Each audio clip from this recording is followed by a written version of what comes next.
नमस्कार साथियों, स्वागत है आपका अपने ही यूट्यूब चैनल बीरू एकेडमी पर। डियर, बात करेंगे केबीएस एग्जाम में आखिरकार जो धांधलियां हुई हैं उन पर क्या कुछ हो रहा है, इसका रिजल्ट में इतनी विलंब क्यों हो रही है। बात करेंगे प्राथमिक शिक्षक भर्ती से जुड़ी एक बड़ी अपडेट आई है। पूरे वीडियो पर अंत तक वॉच कीजिएगा। जितने लोग चैनल पर पहली बार विजिट कर रहे हैं सब्सक्राइब कर लीजिए। डियर, जैसा कि आप देख पा रहे हैं स्क्रीन में कि पेपर सॉल्व मामलों की जो जांच है वो I4C कर रही है।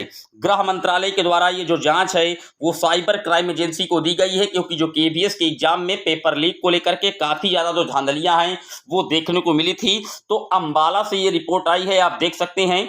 कई जगह पर अंबाला के अलावा भी पेपर हल करवाने के मामले आए हैं। सबसे पहले बनारस में केंद्रीय विद्यालय संगठन की पीजीटी परीक्षा का पेपर जो है सॉल्व करने का मामला सामने आया। इसके बाद अंबाला में केबीएस पीजीटी की परीक्षा में ऑनलाइन पेपर हल कराने का मामला मिला और लद्दाख में भी इसी परीक्षा से जुड़ा प्रकरण सामने आया है। वहीं इसके बाद आगरा में भी एक गैंग पकड़ा गया केबीएस पीजीटी आदि परीक्षाओं में। इन सभी मामलों में गैंग का कोई ना कोई कनेक्शन हरियाणा से जरूर था, जिसके कारण पुलिस ने गैंग के मास्टरमाइंड को पकड़ने के लिए बहादुरगढ़, सोनीपत और झज्जर में दबिश दी, मगर सफलता हाथ नहीं लगी है।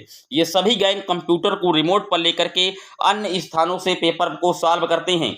तो जैसा कि आपने देखा भी था, वीडियो वायरल हुआ था कि एक कंप्यूटर पर दो अभ्यर्थी किस तरीके से रिमोट के माध्यम से पेपर को सॉल्व कर रहे थे और परीक्षा में दूसरा परीक्षार्थी अपनी जगह पर बैठा था, लेकिन कर्सर कहीं बाहर से संचालित हो रहा था, यानी कि पेपर का जो सॉल्वेशन है वो बाहर से बैठकर रिमोट के माध्यम से किया जा रहा था।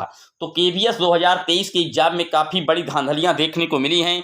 निश्चित तौर पर इन्हीं धांधलियों की वजह से जो इसका रिजल्ट है टीजीटी, पीजीटी और पीआरटी का पूरी तरीके से बाधित है और अभी तक ना इसका रिजल्ट आया है, ना फाइनल आंसर की आई है। और जब तक ये रिजल्ट क्लियर नहीं हो पाएंगे तब तक ना इंटरव्यू होगा। पूरी तरीके से जो भर्ती प्रक्रिया है वो कहीं ना कहीं पचड़े में फंसती नजर आती है। देखने वाली बात यह भी होगी कि आखिरकार केंद्रीय विद्यालय संगठन इस पर क्या बड़ा कदम उठाता है, क्या कुछ परीक्षाएं निरस्त भी होंगी, आखिरकार क्या कुछ होगा। क्योंकि जो पेपर सॉल्व वाले गिरोह हैं इनको पकड़ना बहुत जरूरी है, क्योंकि इनकी वजह से जो पढ़ने वाला छात्र है वो आहत होता है और उसका नुकसान होता है। और कहीं ना कहीं बेईमानी और लापरवाही और धांधली के चक्कर में ना पढ़ने वाले छात्रों का बहुतों का चयन हो जाता है, जिससे कहीं ना कहीं पढ़ने वाले का अहित होता है। तो सरकार ने केंद्रीय गृह मंत्रालय विभाग के द्वारा ये बड़ी जांच का आदेश दिया गया है और पूरे मामले में इस समय साइबर क्राइम एजेंसी को जांच सौंपी गई है। आप यहां पर देख सकते हैं जो जसनदीप सिंह रंधावा हैं, ये एसपी हैं अंबाला के। इन्होंने कहा है कि पेपर सॉल्वर मामले में I4C की ओर से अब जांच शुरू कर दी गई है और जो कि एक आईपीएस अधिकारी के नेतृत्व में की जा रही है। इसमें देश भर में आए सभी मामलों में जांच में शामिल किए जाएंगे। तो आप देख सकते हैं काफी बड़ी ये जांच होने जा रही है। निश्चित तौर पर अब कुछ ना कुछ जो है इस भर्ती परीक्षा में बड़ा कुछ जरूर दिखाई देगा। बात कर लेते हैं अगली खबर की। तो अगली खबर आप देख सकते हैं टीईटी उत्तीर्ण अभ्यर्थियों को 5 साल से शिक्षक भर्ती का इंतजार है। ये प्रकाशित हुई है हापुड़ से। यहाँ पर लिखा हुआ है बीएड बीटीसी करने के बाद नहीं मिल रहा है रोजगार, दूसरे प्रदेशों में तलाश रहे हैं अवसर।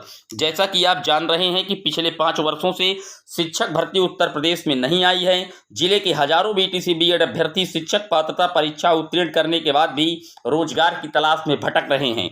2 बार सीटेट पास करने के बाद भी बेरोजगार हैं। सरकार जल्द से जल्द भर्ती निकाले, इस तरीके की जो मांग है वो लगातार की जा रही है।